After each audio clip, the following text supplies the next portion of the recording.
Did you see the new nurse? American, black, navy scrubs 2 sizes too big. What is management thinking? This isn't a charity hospital. The locker room reeked of antiseptic and arrogance. Dr. Choi Sung-min leaned against the metal lockers, arms crossed, speaking rapid Korean to 3 residents huddled around him. His voice dripped with contempt. Did you see the new nurse? American, black, navy scrubs 2 sizes too big. He laughed. What is management thinking? This isn't a charity hospital. The residents snickered. One of them, Dr. Han, shifted uncomfortably but said nothing. I heard she worked in some village clinic before this, Choi continued. Probably couldn't handle a real hospital back home, so she came here thinking we'd be impressed. Hyung, maybe we should... Dr. Han started. Should what? Pretend she belongs here? Seoul National Medical Center has standards, or at least it used to. Elizabeth Morgan stood just outside the doorway, her hand frozen on the handle of her locker. She understood every word. 15 years of humanitarian work across Asia had taught her many things. Korean was one of them. She pushed the door open. The laughter died instantly. 4 pairs of eyes locked onto her. Elizabeth walked to her locker, her face a mask of professional calm. She'd heard worse. She'd survived worse. Dr. Choi recovered first, switching to English with exaggerated slowness. Oh, hello. You are new nurse, yes? Yes. Elizabeth's voice was steady. Welcome to Seoul National Medical Center. Very prestigious hospital. I hope you can keep up. His smile didn't reach his eyes. She met his gaze. I'll manage. Then, in flawless Korean, she added, and for what it's worth, my scrubs fit fine. Navy just runs large. Dr. Choi's face flushed. The residents looked at their shoes. Elizabeth grabbed her stethoscope and walked out. In the hallway, her hands trembled slightly, not from fear, from exhaustion. She'd left surgery precisely to avoid this, the constant proving, the endless battles for respect. As a nurse, she'd thought she could just do the work without the weight of expectation. She'd been wrong. Dr. Choi caught up to her near the nurses' station, his voice loud enough for others to hear. Nurse Morgan, in Korea, we have hierarchy. You understand hierarchy? I understand competence, Elizabeth said quietly. Competence. Choi's laugh was sharp. You've been here 3 days. I've been a surgeon for 15 years. Don't confuse your village clinic experience with real medicine. Before Elizabeth could respond, the emergency alarm shattered the tension. VIP suite, penthouse level, code blue. Elizabeth's body moved before her mind caught up. She sprinted toward the stairwell while others waited for elevators. Her legs burned as she climbed 8 flights in 90 seconds. The VIP suite door stood open. Inside, a man lay on the massive bed, his muscular frame convulsing. His lips were swollen to twice their normal size. Hives covered his neck and chest. His breathing came in short, desperate gasps. Elizabeth's training kicked in. Instantly. How long has he been like this? A terrified junior nurse stammered. 3 minutes, maybe 4. He was eating and then... Elizabeth scanned the room. Shrimp cocktail on the bedside table. The distinctive smell of seafood. Anaphylaxis. Get me epinephrine. Now. The nurse hesitated. I need a doctor's order. He'll be dead before you get one. Go. Elizabeth checked the patient's airway. His tongue was swelling. Another 2 minutes and his throat would close completely. She tilted his head back, struggling to keep his airway open. The man's eyes met hers. Even through his panic, something flickered there. Recognition? Stay with me, Elizabeth said firmly. You're going to be fine. Dr. Choi burst through the door, 3 residents behind him. What the hell is happening here? Severe anaphylactic reaction. Shrimp allergy. He needs epinephrine immediately. Choi's face darkened. Did you just give orders in my hospital? Your patient is dying. I'm the doctor here. Choi pushed past her, leaning over the patient. Sir, can you hear me? I'm Dr. Choi. We're going to run some tests. The patient's lips turned blue-purple. His breathing became shallow, labored. Elizabeth saw the cyanosis spreading. She made her decision. Tests will kill him. Elizabeth grabbed the epinephrine auto-injector the nurse had finally brought. He needs this now. Choi's hand shot out, gripping her wrist. You inject that without my authorization, and you're fired. Security will escort you out within the hour. The patient's breathing was barely audible now. Elizabeth looked at Choi's hand on her wrist, then at the dying man, then back at Choi. Fire me! She twisted free and drove the injector into the patient's thigh. The click echoed in the silent room. Get security! Choi shouted. I want her removed immediately. Elizabeth ignored him, her fingers on the patient's pulse. Get me diphenhydramine, 50 milligrams IV, and prep a methylprednisolone drip. We need to prevent the secondary reaction. 30 seconds passed. 45. A full minute. The patient's breathing deepened. The blue tinge faded from his lips. His eyes opened wider, clearer. He was breathing. Impossible, Choi whispered. Elizabeth continued monitoring vital signs, her voice clinical. Anaphylaxis to shellfish protein. Classic presentation. The epinephrine reversed the bronchospasm and reduced the angioedema. He'll need observation for at least 6 hours for potential biphasic reaction. The patient's hand reached up weakly. His fingers touched Elizabeth's arm.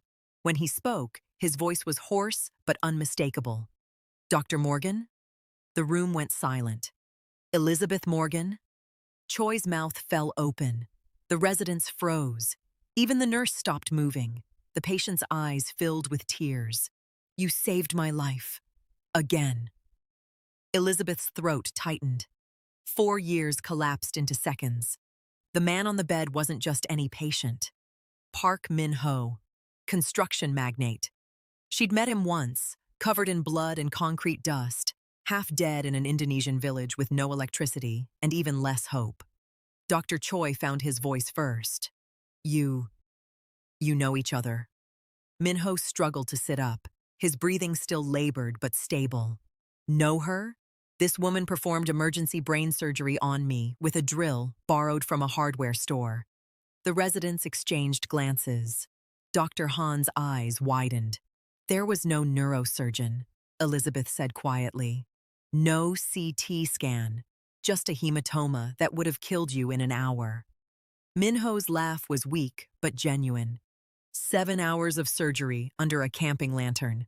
I woke up 3 days later with the worst headache of my life, and you standing there telling me I'd live. His expression shifted to confusion. But why are you here? Why are you working as a nurse? Elizabeth finished. Because I got tired of fighting for respect I'd already earned. The words hung in the air like smoke. Choi cleared his throat. Dr. Morgan, I apologize. I didn't realize that I was a surgeon? Elizabeth's voice carried an edge now. You didn't need to realize anything. You needed to treat me with basic professional respect. You failed. Min-ho's gaze moved between them, piecing together what had happened. His jaw tightened. Dr. Choi, leave us. All of you. Except her. The residents filed out immediately. Choi hesitated, opened his mouth, then thought better of it. The door clicked shut. Min-ho swung his legs off the bed, steadier now. You came here to test them. I came here to escape medicine. Turns out I just found a different version of the same disease. Elizabeth checked his IV line, more out of habit than necessity. How many hospitals have you watched destroy good people because they didn't look the part? Too many. Min-ho stood, towering over her despite his weakened state. His muscular frame, even in a hospital gown, commanded presence. Which is why I'm offering you a job. Elizabeth almost laughed. I just saved your life and defied your entire medical staff. That's usually grounds for termination, not promotion. I own this hospital, Min-ho said simply, and 36 others across Korea. The room tilted slightly. Hansong Medical Corporation. We operate everything from rural clinics to research centers. He moved to the window overlooking Seoul's glittering skyline, and every single one of them has the same cultural cancer you just diagnosed. Brilliant people driven out because of age, gender, nationality, appearance. Elizabeth's hands went still. Why are you telling me this? Because I need a chief of surgery who'll burn the whole system down and rebuild it right. He turned to face her. Someone who doesn't care about hierarchy or ego or politics. Someone who'll fight for competence over credentials. I left surgery because I was burned out fighting those exact battles. You left because you were fighting alone. Minho's voice was steady. That village clinic in Indonesia? The one where you saved me? I funded 17 more just like it across Southeast Asia. They've treated over 200,000 patients because one surgeon refused to let one man die. Elizabeth's breath caught. One life became 200,000 served, Minho continued. Imagine what you could do leading 37 hospitals. You wouldn't be fighting anymore. You'd be building. The weight of it pressed against her chest. She'd spent 4 years running from exactly this kind of responsibility. I don't want your apology tour, she said finally. If I do this, I have complete authority. Hiring, firing, cultural reform, no board interference. Minho extended his hand. You'll answer only to me, and I'll make sure you have everything you need. She took his hand. His grip was firm despite the lingering weakness. One condition, Elizabeth added. When you introduce me to your staff, you make it clear exactly where I stand in this organization. Minho's smile was sharp. Already planned. 1 week later, Elizabeth walked through Seoul National Medical Center in a charcoal suit that cost more than her first car. Her heels clicked against marble floors that suddenly felt different under her feet. Staff bowed as she passed, not the performative deference she'd seen before, but genuine respect mixed with uncertainty. She found Dr. Choi in the surgical wing, reviewing charts. He looked up, and for the first time, she saw something beyond arrogance in his eyes. Fear. Chief Morgan, he bowed deeply. I wanted to apologize again. Stop. Elizabeth's voice was calm but absolute. I don't need apologies. I need action. You're going to lead the bias training program for senior staff. Mandatory. Monthly. No exceptions. Choi blinked. You're not firing me? I'm giving you a choice. Change or become irrelevant. She held his gaze. People like you have 2 paths forward. Evolve or exit. Your call. I'll evolve, he said quickly. I promise. Don't promise me. Show the next Elizabeth Morgan who walks through those doors that competence matters more than appearance.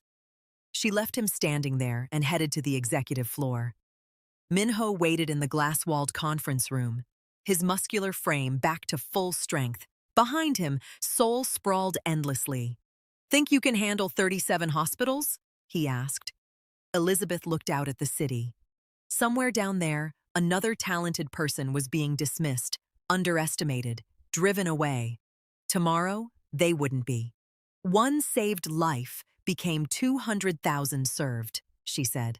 Let's see what 37 hospitals can become. Minho nodded. Your worth was never determined by their ability to see it. But now you have the power to make sure they see everyone. Elizabeth smiled.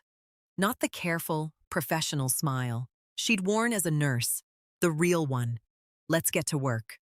Have you ever been underestimated because of how you looked? Drop your thoughts in the comments. And if you believe competence should speak louder than credentials, hit that subscribe button.